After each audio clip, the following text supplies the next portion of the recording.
Good morning, good afternoon, wherever you are in the world, for episode 6 of No More Pea Soup with me, Fiona Ross, the Queen of Kings. And today I will be in conversation with the wonderful Matt Evans, and we will be talking about all things behind the facade.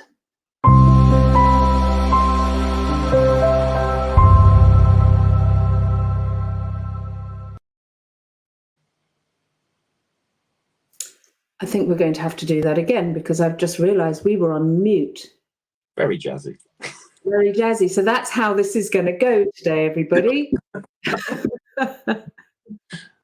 What I just said before I unmuted us was a welcome to episode 6 of No More Pea Soup with me, Fiona Ross, the Queen of Kings. And today I am in conversation with Matt Evans about all things behind the facade. And because my little video is new, I'm going to run it again.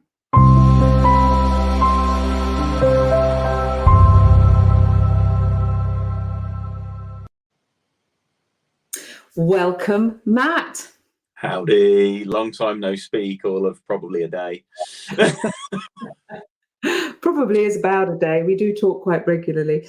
Thank you so much for giving us an hour of your time to talk about stuff that I think is actually really important, especially for the men of the world, because I think hiding behind a facade is something that quite a few guys do quite efficiently.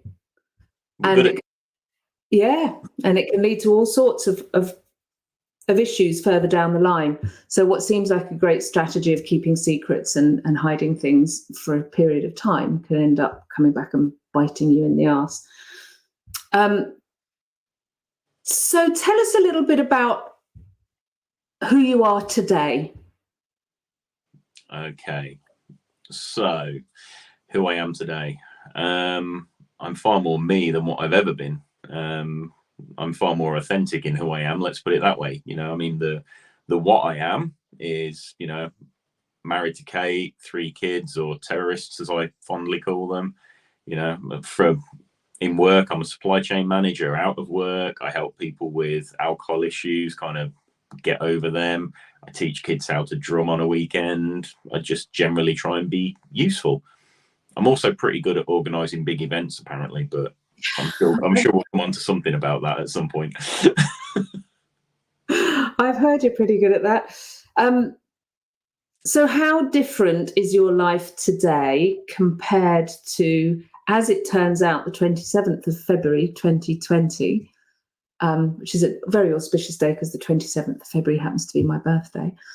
But how's life different? If you could kind of compare where you are today with where you were prior to that date. It's indescribable, to be fair. You know, the way just my general life is in total. You know, I am completely different. My life is completely different in the fact that, you know, I was at a place where I was just pressurizing myself and thinking everything was a bit shit and everything was wrong, to a complete change of there's not a fat lot I would change, let's put it that way. You know, and the whole thing about I don't think I would change anything really. You know, it is a complete flip in terms of how I feel and how I view my life. You know, that you could argue that there's almost not much changed as well. You know, I'm still doing the kind of job I'm doing. I've still got the same family. I've not gone and got a new family or a new house or, you know, moved. You know, all these people say about doing everything different to change their life. Actually, it's me that's changed. Therefore, how I view my life has completely changed. So it's your being that's changed. It's being different that's changed. Indeed. My being, my perception, my approach, it has all flipped. So are you happy to go into how bad things have got? How far down that rabbit hole do you want to go? Where do you think it started? Where do you think? Oh, because I think this is such a, it's a hidden thing, but I think it's such a, and I'll use the word common thing. You know, guys, when I look at the guys that I work with and I ask them questions like, you know, your friends, when did you last go out with the guys, kind of thing, and have friend time, they'll usually go back to like their university days. And, you know, you see young guys and they've usually got big circles of friends. And then, you know, they find the girl and the relationship goes on and they get married and they have children, and somewhere they lose a sense of identity, I think, along that way. And, Really? and I don't know where it was for you that you suddenly, well, it probably wasn't a sudden, a gradual thing. It's really weird, actually, because I'm probably a bit of an anomaly in that aspect, because the whole thing with my entire facade was I still had that. You know, I was still out with a lot of friends. I had, you know, I've got I had multiple social circles. I was always in and, you know, always out and about with people. You know, I got, you know, me and Kate would be going out doing what we do at the weekend and at night, and I'd still be seeing my friends. I'd still be doing various things. But that was part of the facade. That was part of the cover up for everything internally. And I mean, I can, you know, I've got no qualms about it. Where you say about where mine started, it's, to be flippant about it, it's like one of those X Factor stories. You know, I can go back from when I was like 6 and I had, you know, crap things going on in my childhood, from, you know, step parents being abusive and, you know, people leaving me from an early age and all that kind of stuff that, you know, I've carried with me a lot of the time and finally got rid of. So, you know, for me, there was a lot of early stage stuff that had built up that I was still holding on to. And I kind of covered up an awful lot of that with that facade of, you know, hey, look, you know, I'm still out, I'm still having fun, I'm still seeing people, I'm doing this, that, and the other. And, you know, the guy who could kind of help everyone else and be there for your mates and, oh, let's go out and have a beer and we'll sort everything out. You know, it was all there, but there was a lot of covering up behind it. So it sounds like you were helping everyone else and not yourself. Yeah, absolutely. Do as I say, do as I do. Yeah, that was absolutely it. And it was one of those, you know, other people, you could solve all their stuff. Your own stuff, nah, let's just bury that. We'll deal with that another day. Yeah. I think it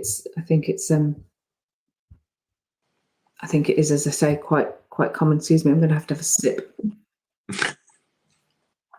It happens. So what was the moment when you realised something had to change? A night in a police cell. Oh, okay. So one of the great things that people talk about is, if you want to have a change, have a crisis. Well, we had a crisis, you know, a night in a police cell. I was at that point, you know, things had got to a point where I was absolutely wrecked, you know, and it just culminated in one very bad day, a lot of alcohol, just trying to numb out everything. And yeah, it was like, you know, it was something had to give. And it was that point where I was like, enough is enough. And you were married to Kate at that time? Yeah. I mean, we've been married for years, and, you know, she put up with an awful lot of, you know, stupidity on my part. And, you know, I'll admit I wasn't there all the time as a husband and as a father, you know, and there's all sorts of things, you know, no marriage is ever perfect, but I used to hide away behind drinking it away, you know, and it just got to that point where she had enough, and it wasn't fair on her, wasn't fair on the kids. And yeah, you know, it just hit a point where it was like, enough is enough. If you want to sort everything out in your life, you've got to do something about it. So what was the 27th February 2020 like for you?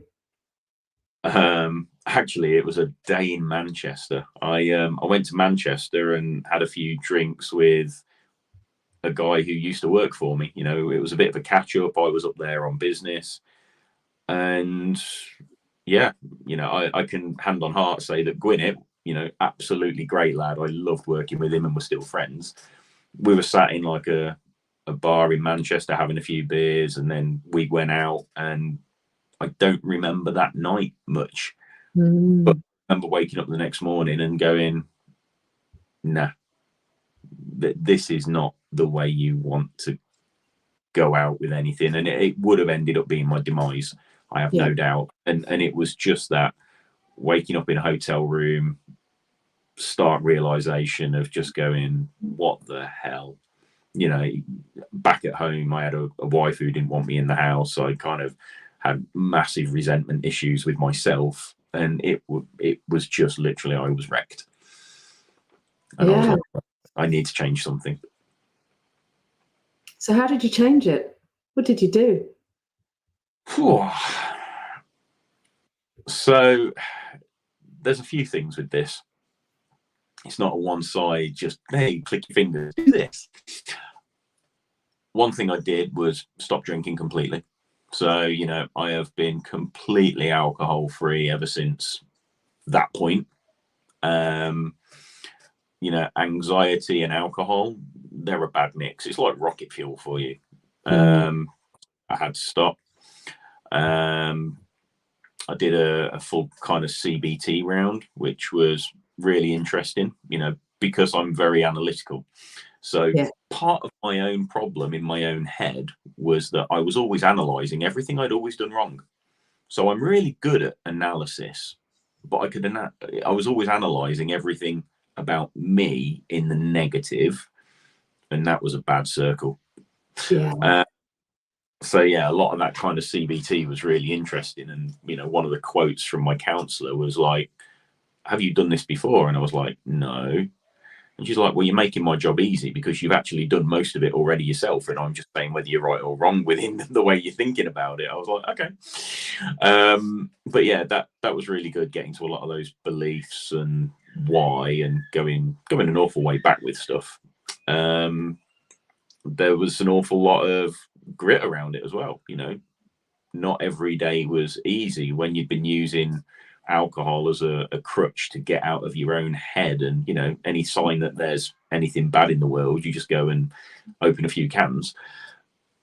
There were days that was like, oh God, I'd really fancy something here. But over time, you actually learn to live with those feelings and process them. And actually, it's a much, much, much better option. It gives me a lot better solutions. You know, I'm far clearer thinking now. So, you know, it was a mix of things, but it sounds really stupid.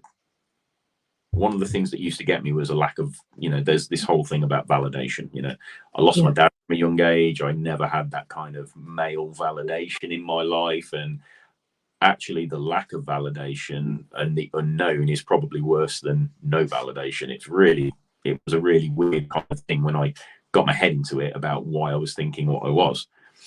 And it's really interesting that, you know, once this cycle started and I started to kind of feel less anxious, started processing my thoughts in a more sensible manner, it actually, you know, things started changing around in my life, and it actually created a far more positive cycle for me. Therefore, it was like, oh, you're doing something right.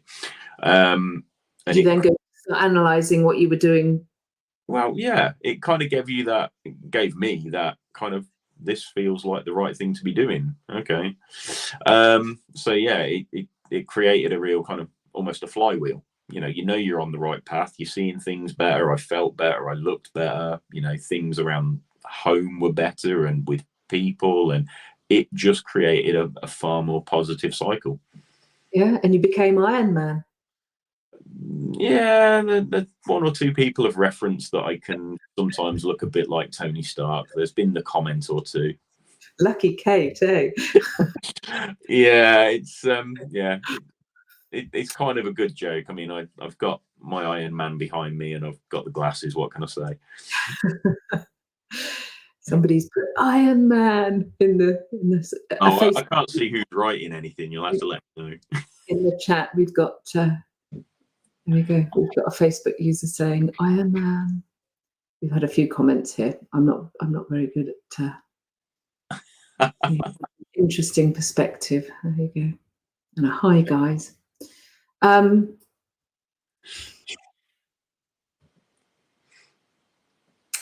How did you, when you were going through all of the crisis? Because the crisis, I guess, wasn't that one moment. That was kind of the end of the crisis. The crisis was all the time leading up to that moment. Did you feel isolated? Did you feel like you were on your own in your crisis? Yeah, and I think that's probably a common thing. One of the things, with helping other people around this, like I do now, one of the things I had personally was, I was in a house with a wife and 2 kids at the time. I'd got, friends everywhere and all sorts, but you felt alone, and that's that kind of, anxiety and depression mixed up. It was horrible that you kind of felt like,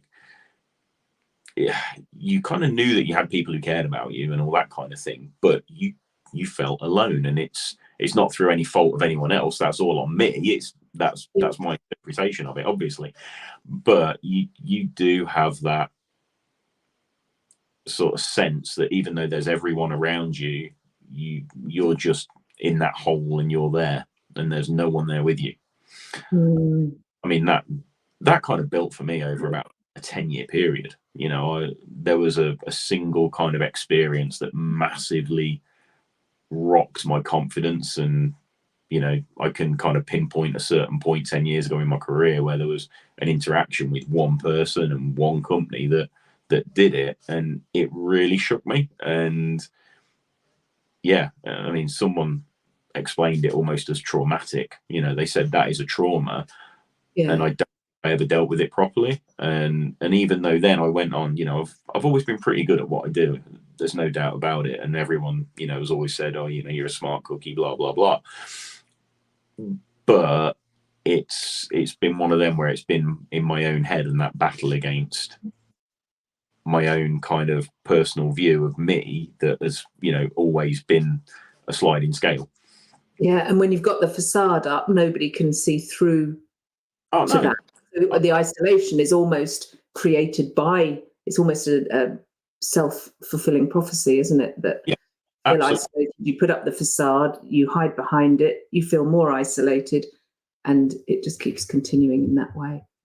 And it's interesting you mentioned trauma.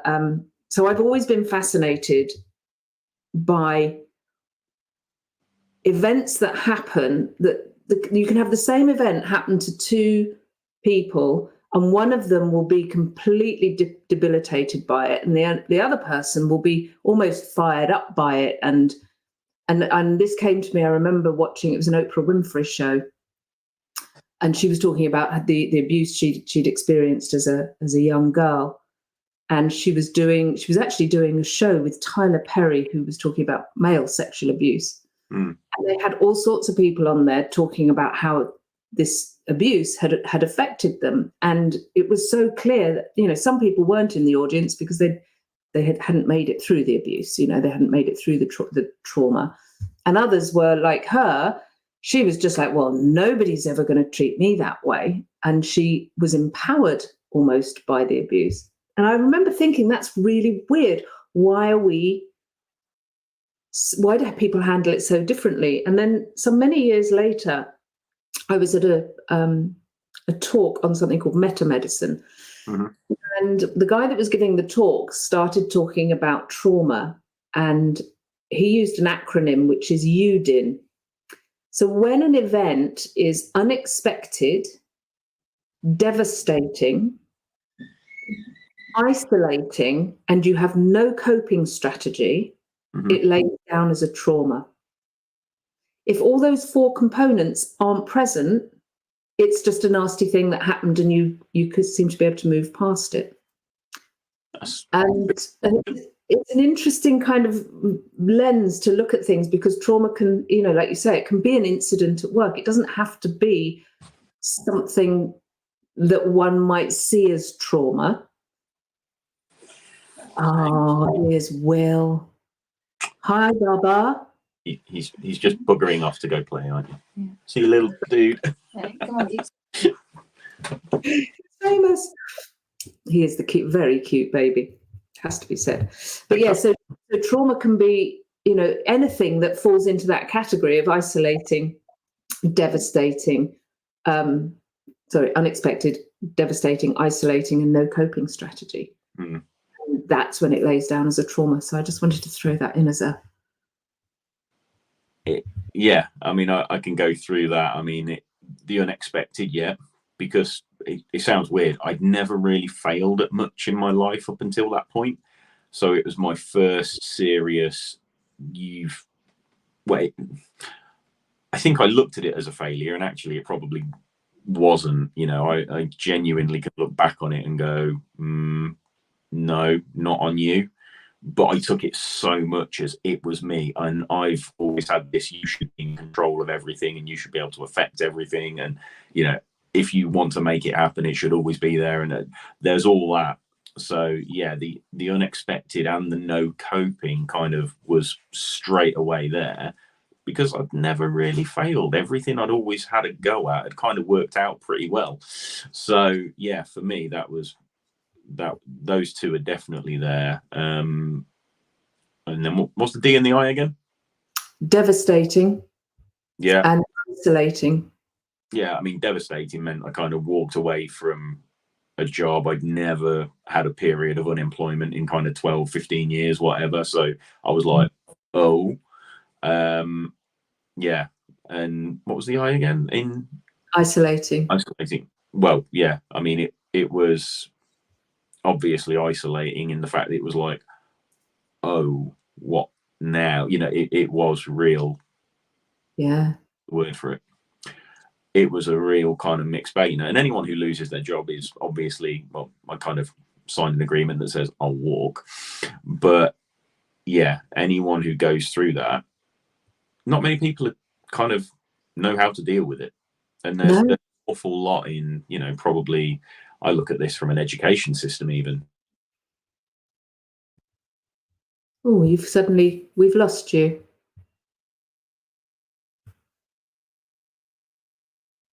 Can't hear you anymore. Oh. There, you're back now. Oh, weird. I've not pressed anything. No. So you were saying you look at it from an education point of view, that is something not many people can deal with. Yeah, I mean, we teach kids and young adults how to deal with anything from maths, English to, the history of a kitchen sink.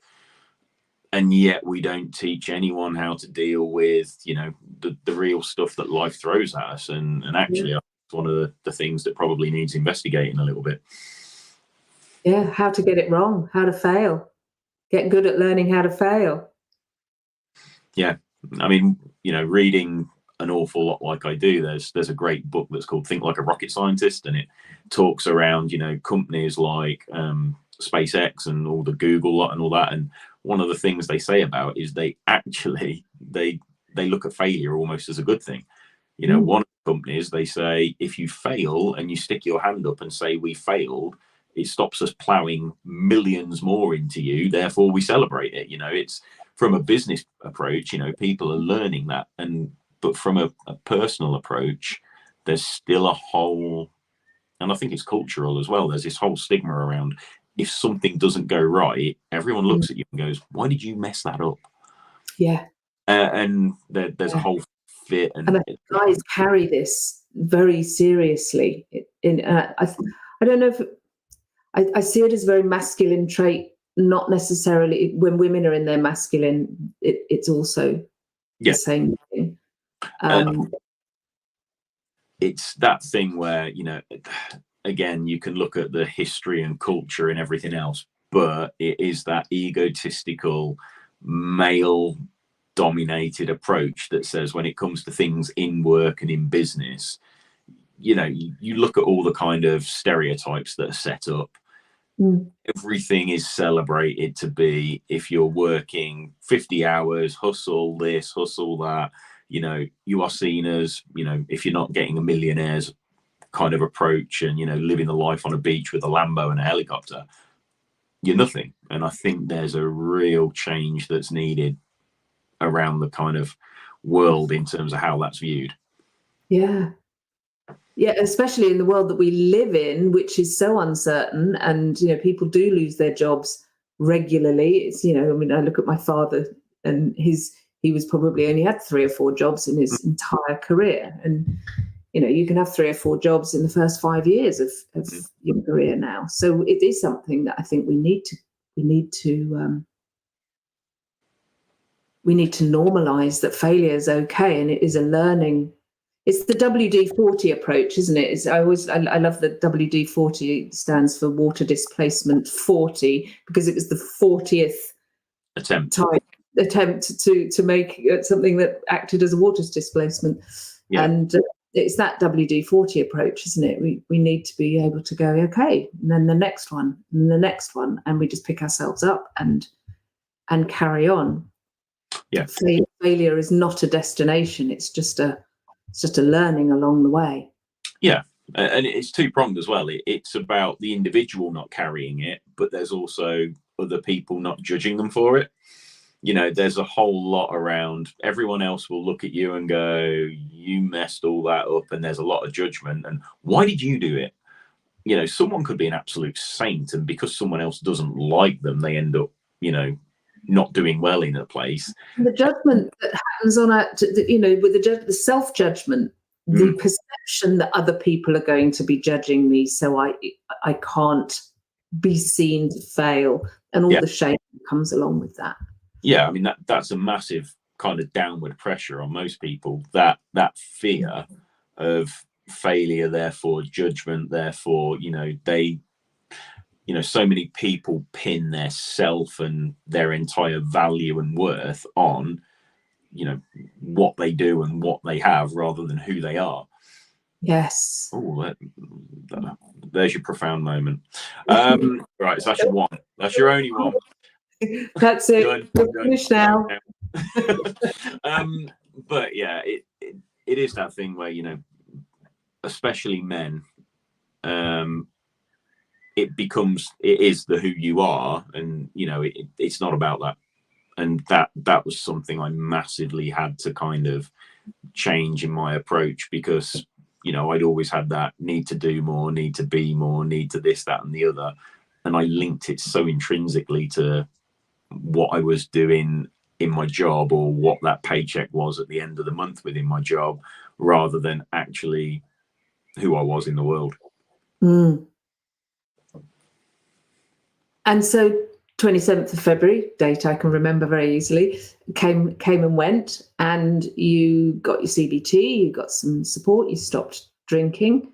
And one of the things I love about your approach to not drinking is it's not a nobody can drink around me. You still have your what is it? Should we do an advertising plug? What's the beer, the no alcohol beer you drink? There's a few of them. So there's Brewdog, you've got Lucky Saint, you've got Athletic. There's a load of alcohol beers. You'll still be. It's an image of you that I have, that you often have a can in your hand. So it's like you didn't have to go too far away from that. It just doesn't contain the alcohol. Yeah, I mean, it sounds really stupid. There's so many cop-outs where everyone goes, oh, I drink because I like the taste. Sometimes. But I genuinely have always enjoyed having a beer. But there's plenty out there, which means I have a beer without having the alcohol, without then all that other kind of stuff. It's win-win for me. Yeah. Yeah. So you stopped drinking, you had your CBT. When did you start helping other people with that? So part of one of the kind of tools and things that actually helped me was, one of the things that they say about the opposite of addiction is connection. Now, I don't ever really say I had an addiction. I had a really bad substance abuse problem that I used it as a crutch, but I get the mantra behind it. And there's a lot of online kind of help. There's a lot of Facebook groups and things that actually, communities, let's put it that way, that are out there to help people who are, struggling with alcohol or drugs or all these other kind of things. There's a lot of support networks. And actually I kind of, because it was lockdown, literally, like, I stopped drinking and then it was lockdown. There was these online groups and I was like, okay, I joined one, and within those groups I've found a couple of amazing friends, and I mean, like, lifelong friends in this now.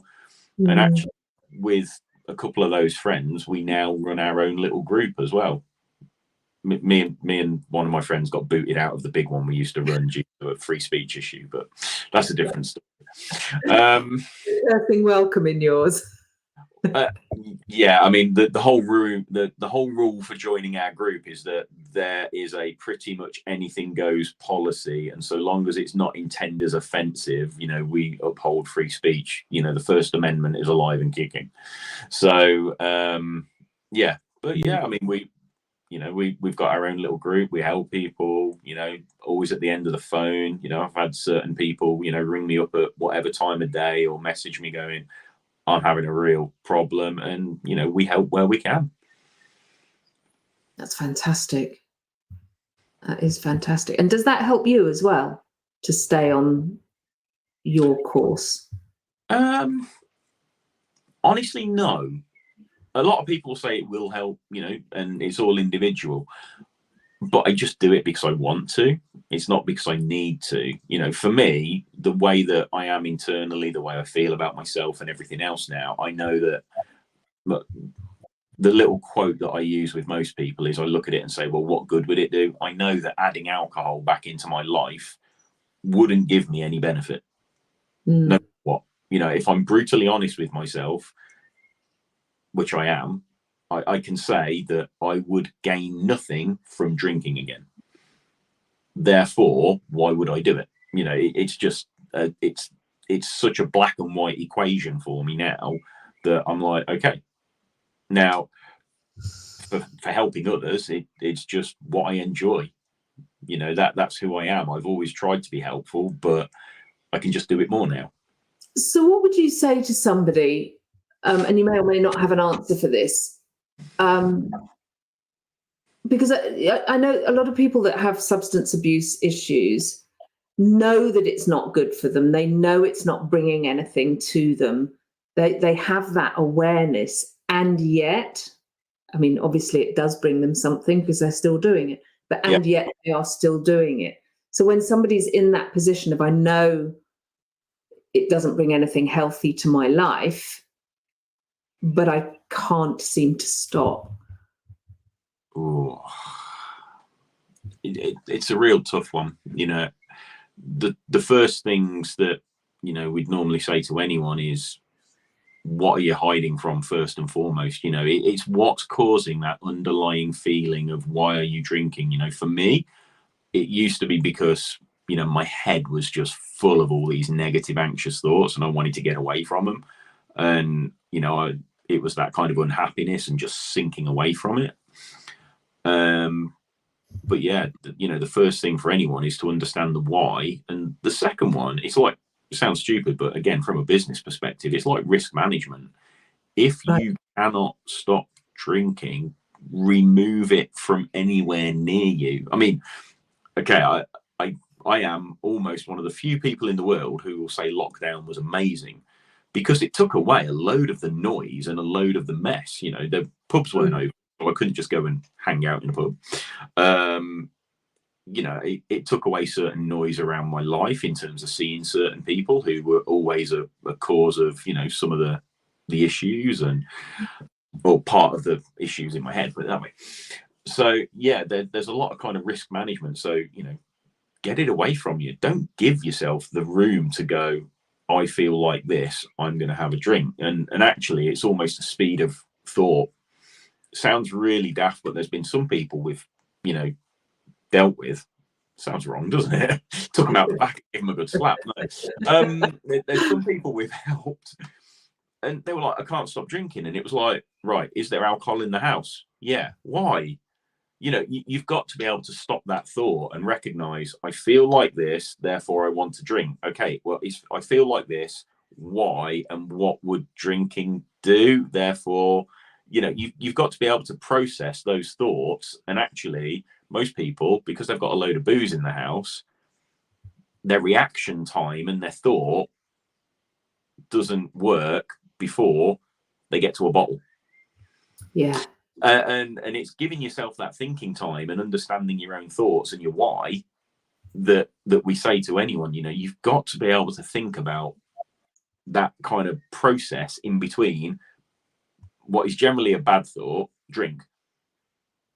Now, there is a good thought, drink. You know, I mean, hey, I'm not going to go on a crusade, but, you know, alcohol does get used for bad times, good times, happy times, sad times. You know, they are the best marketing outfits in the world.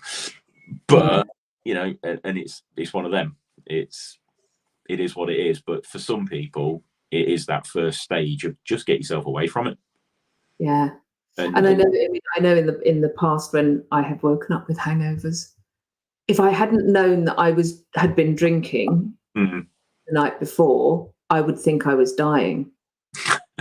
Well, and it is that you feel so terrible, and you would, but then there's that excuse. Oh, I knew I had alcohol, so. I have a really bad thing about that because I never used to get a hangover really. So it was always one of them. For me, there was really no particular kind of negative, apart from a bit of an annoyed wife. But yeah, I can reel off a list of things that should have been seen as negatives, and I carried on. You know, I mean, I woke up naked outside a bush in a hotel in Detroit once. That wasn't good. No. Well, it was kind of funny. I laughed about it. But yeah, I've had quite a few instances where I've kind of gone, oh, that probably wasn't the right idea, and then carried on. So yeah, it's all good fun at the time until it's not good fun. Yeah, yeah, and that is, you know, being a big burly fella, that's probably not quite as scary as if that was a young university student girl who wakes up naked outside a bush in Detroit. You know. Yeah. Then that blackout thing is quite scary, I would imagine. So one of the other things I wanted to ask you about was you teach kids drumming. I do. Tell me about that.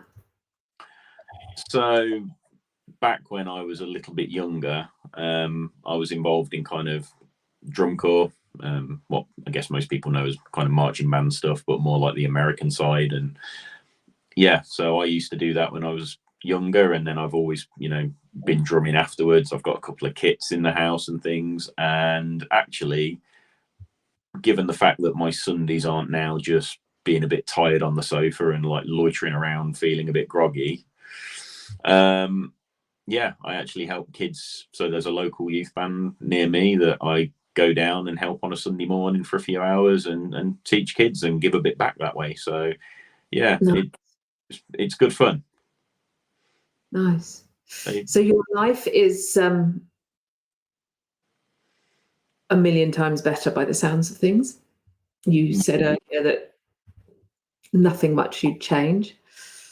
So what would you say to anyone that watches this that is sitting in that position of, and it might not, their crutch might not be alcohol, they might be numbing in another way. You know, there's lots of addictive behaviors that we use to numb that pain. Given that having a crisis probably isn't the answer really, although it is often what happens, what would you say to somebody who can see that they're on that road, they're heading towards that crisis? What would you tell them? I think that the first port of call is, you know, get the help from somewhere. You know, you aren't alone. Back to that feeling isolated thing. There is so many avenues out there to help people. You know, you aren't alone in this, and actually that community and that connection is such a help. I know that there's all the professional help out there, and actually professional help is brilliant. Whether it's counseling, whether it's coaching, whether it's medical professionals, all that kind of thing, it's all there. But get that help, get those connections, build that community around you, because they are some of your biggest cheerleaders. I mean, I remember there was one day 3 months in. Okay, so when people kind of get to these points, I was 3 months in, and me and Kate had a blazing row over something that really shouldn't have been, almost. And I kind of was, I'd gone for a walk, I'm going out the house, I'm getting away from it. And it was the kind of time when I could have just happily gone, sod this, why am I bothering? Nothing's going to change, blah, blah, and let myself get carried away with it. And I was on the phone to my mate, Tom, the guy who I run our group with. And he just gave me a few kind of words of, you're absolutely enraged, obviously. And, he pulled me down a bit just by having a chat for 20 minutes. And it was just, a bit of clarity, a bit of, non-Matt kind of thinking. And it just made all the difference. I still say to this day that one conversation was probably one of the reasons why I am where I am now. And he hates me saying it, so if he ever watches this, he'll be like, oh God. But yeah, that I do look at that. The 27th was a day, but that connection and that community that led to that relationship with that guy, I still say to this day that 3 month point and that one conversation was probably what kept me on this path. Wow. So those connections and those communities, they're brilliant for being that support network to help you through it. And you have to be your own biggest cheerleader in this, but it has to come from a place, it's not easy to build that. And so while you are building that, having those other people around you that are your cheerleaders is massive help. Yeah, and what I hear there is that there has to be a level of, in order to have connection, you have to show a little bit of vulnerability. You have to let the mask down. Absolutely. Allow somebody through the facade to connect. And I think that's a vital piece. You can't do this. You can't connect if you're being isolated. Yeah, you have to allow those people to understand you. You have to be able to kind of say why you're thinking what you're thinking. Why are you driving your behavior in the manner that you are? What's effectively any kind of addiction is a behavioral thing, and it's what's causing that behavior? What's the underlying thing that is making you do what you do? And there's a lot of people who talk about alcohol being a problem. Alcohol's never the problem. People generally use it as alcohol's after the problem, so yeah. Interesting. Alcohol is after the problem. Yeah, alcohol is not the problem. It's what you're reaching for. Mm-hmm. So any addiction, we could apply that to any addiction.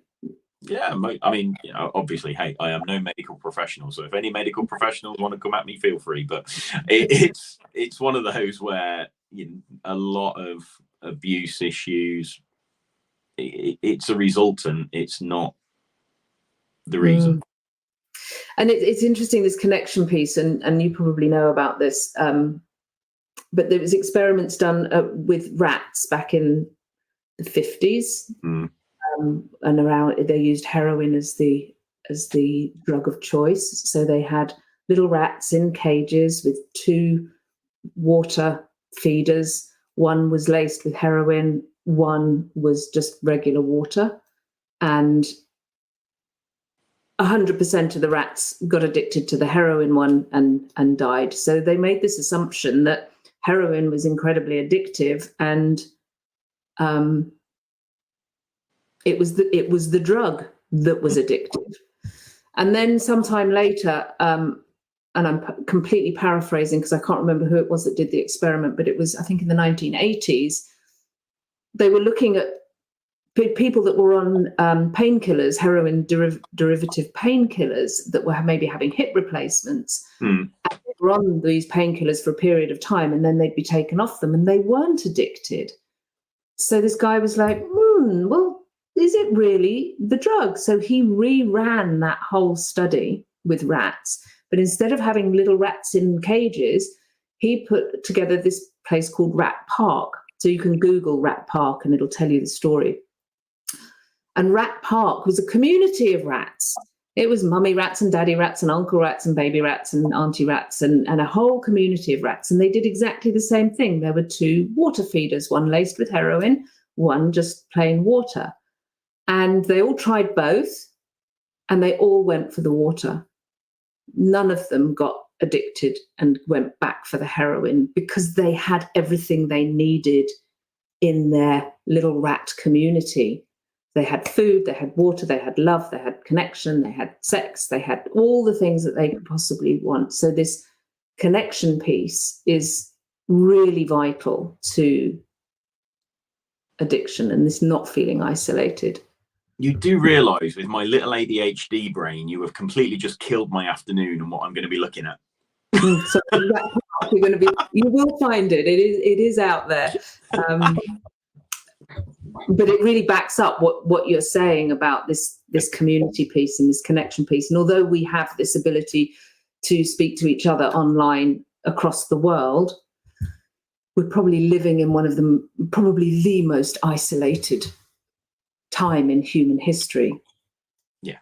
And you've just said about, everyone's connected and everyone's online, but, back to what we were saying about how one of the big things we talk to people about is social media. The amount of people that put the pressure on themselves because of the social media expectation. And, I find myself, I catch myself even, everyone puts their photos on going, hey, life's great. And how many people put on social media? Guess what? I had a massive argument with the missus. She thinks I'm a complete dick and, life's crap. And, not many people put that on Facebook. So everybody has to be able to do that. Back and realize what social media really is.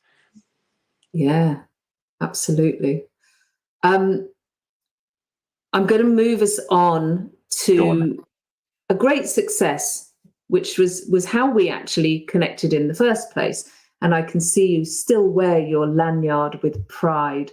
So for those watching, Matt and I connected because of an event that was held in London back on the 30th of April called The Ultimate Experience. It was an event that came about because of a book about Steve Hardison, written by Amy Hardison and Alan D. Thompson. And Matt and I had the pleasure of working together with a team of amazing people. There were so many people that deserve credit for how this actually came about. But my acknowledgement to Matt was he was so on it. You were amazing. You were on the day. When people say, did I enjoy the event? My experience of the event was being at the back of the room with you running up and down between the AV guy and me, and us going, is that, I don't know, and just checking that everything was exactly how it was planned to be. I know we did get thrown off course a couple of times. Thanks, Alan, if you're watching, bringing people on that we didn't know were going to be on. Yeah. That was slightly unexpected. It was a little unexpected, wasn't it? Tell me about your perspective of being involved in an event like that. That was, you gave your time willingly, and I know how many hours you put into that, as well as having 3 young children, a lovely wife, a job, an alcohol support group, and teaching kids to drum on a Sunday. You still managed to stretch time and make yourself freely available to create an experience for 500 people. So I was bored. I needed something else to do.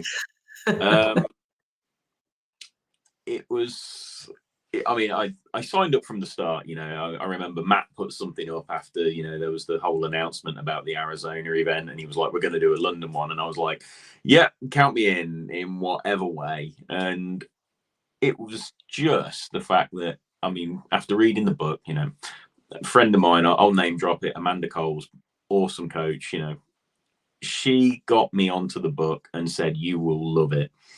Because, you know, she was like, just read it and you will smile all the way through it. And I did. This I is The Ultimate Coach, the book, The That Ultimate Coach. Yeah. indeed. Yeah. So as soon as I read it, you know, I read it within a few days and plowed through it, and it just hit so many points that I kind of identified with or really resonated with me a lot, given the journey I'd had for 18 months, 2 years. And so when Matt said about running an event on the basis of it, I was like, yeah, count me in, you know, just to do it, just to be part of it.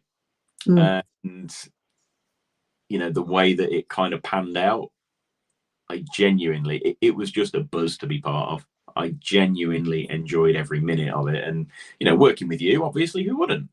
But it was one of those where I've always been pretty harsh on myself about what I could have done better and what I should have done better. I think it's one of the few things in life I've just gone, okay, ace. I was happy at that. Aced it, yeah. So yeah, I mean, for me, it was just being part of it and being able to put that on for 500 people in that room, and seeing the impact that it will have. Happy days. Yeah. It was an awesome experience to be part of. The creation team for me was such a learning about people, about contribution, about commitment, about who I am in the world, who I be. And and I think this is kind of why I wanted to weave this into the conversation, because right at the beginning, as we were talking, you were talking about how it wasn't things that changed. It wasn't what you were doing that fundamentally changed at your crisis point. It was who you were being. So you didn't have a new family, you didn't have a new house, you didn't get a new job. That whole what do I need to do to be happy wasn't really the question. It was who do I need to be happy. It was who do I need to be? What do I need to accept? You know, how do I need to change my thinking and my behavior? There was so much that was, like you say, it's all about that. Who are you being? Could almost make a phrase out of that, couldn't you? But yeah, it was absolutely there. So, you know, being able to run that event, it was who do I need to be? Who am I being all the way through it? And yeah, I mean, it's that you could argue, you know, it's almost cult-like in how we freaking became at times, in that it was like, you know, it was a throw around quote, but it's a throw around quote that hits hard so easily. Yeah, who do I need to be, or who do you need to be? Yeah. It's like people say it in jest, and yet actually you take it to heart and you go, oh, hang on a minute. You do catch yourself. And I've found that, you know, from being immersed in the kind of, you know, the circles that I have been with yourself, you know, especially like dealing with Kush and Rag, you know, and, you know, Steve even, you know, you do find yourself going, who do I need to be? If there's ever a tough situation, it does pull you back a bit and make you stop and think. If you'd have known about who you needed to be back before the 27th of February 2020, how do you think you'd have been showing up differently? Ooh, that's a tough one.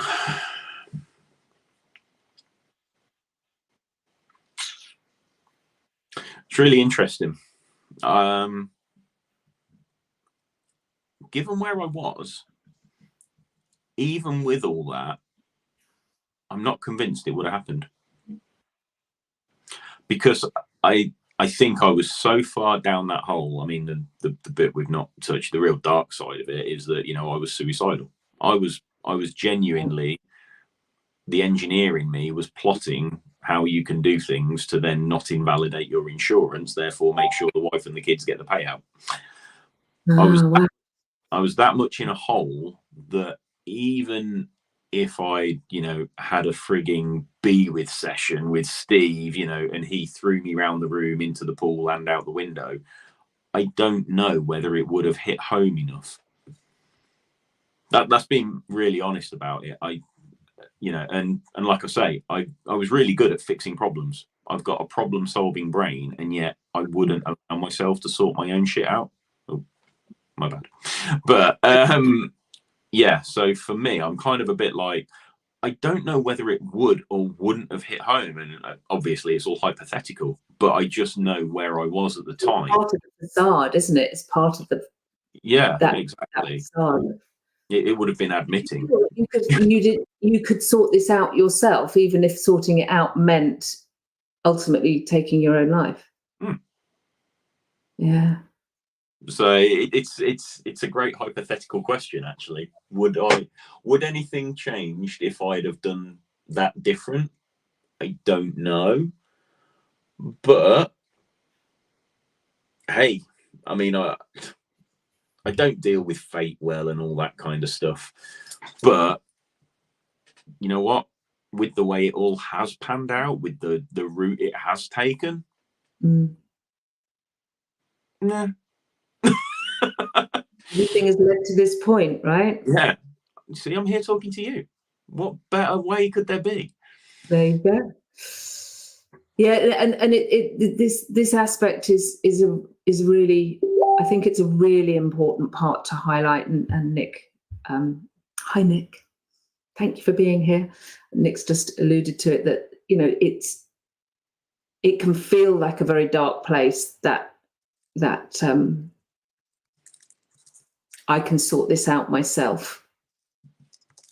Yes, and having the foresight or insight that actually reaching out to someone else and sharing how you're feeling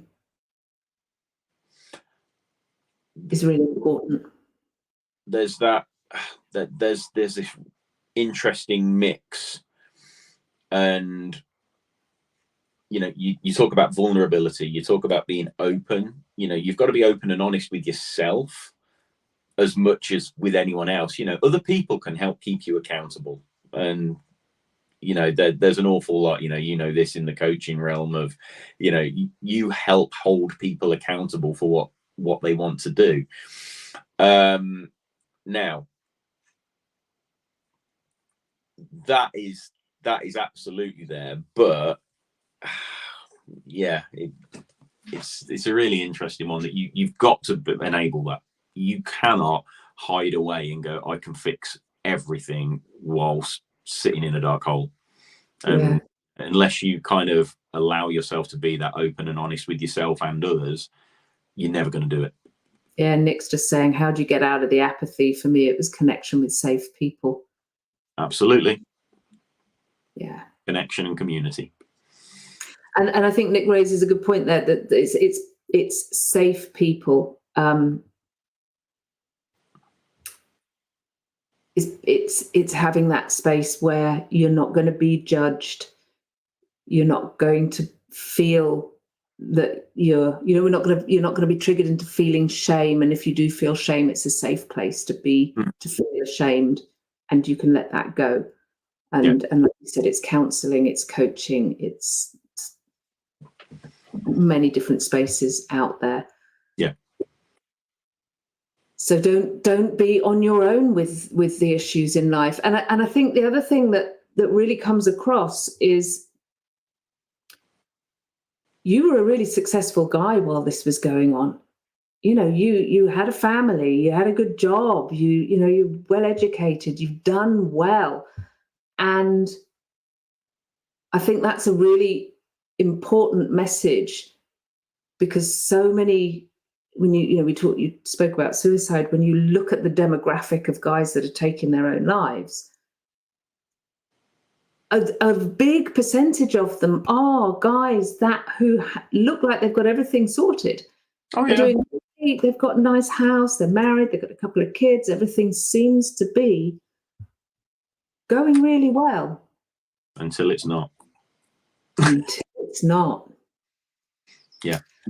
Well, thank you for your openness, your vulnerability, your candidness about everything that you've been through, and I hope that it lands with people out there as I need to do something about my situation, if that's what they need.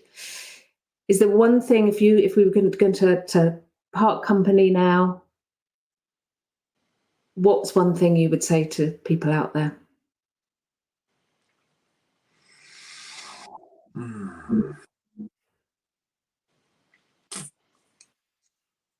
I can't claim this, but one of the best things I ever heard was someone who said the not yet. Anyone who's in these kind of holes and they're on a downward slope, and you always hear about rock bottom, and you hear about people who have lost everything. Some people have this kind of approach of, I'm okay, oh, it's not a problem now, it's only a bit of an issue, or I can sort it out. One of the best things I ever heard was not yet as a response. And if you feel like you are on that slippy slope with your mental health or with addiction problems, it's about getting that help and being open about it from the start, because it's always that not yet. Thank you, Matt. You've been an absolute star. Thank you, everyone, for watching. And if you're watching this on replay, thank you for your time. And I will catch you in 2 weeks' time for another episode of No More Pea Soup. I'll be talking to you before then. You will. You will. Bye, everybody. Catch you later.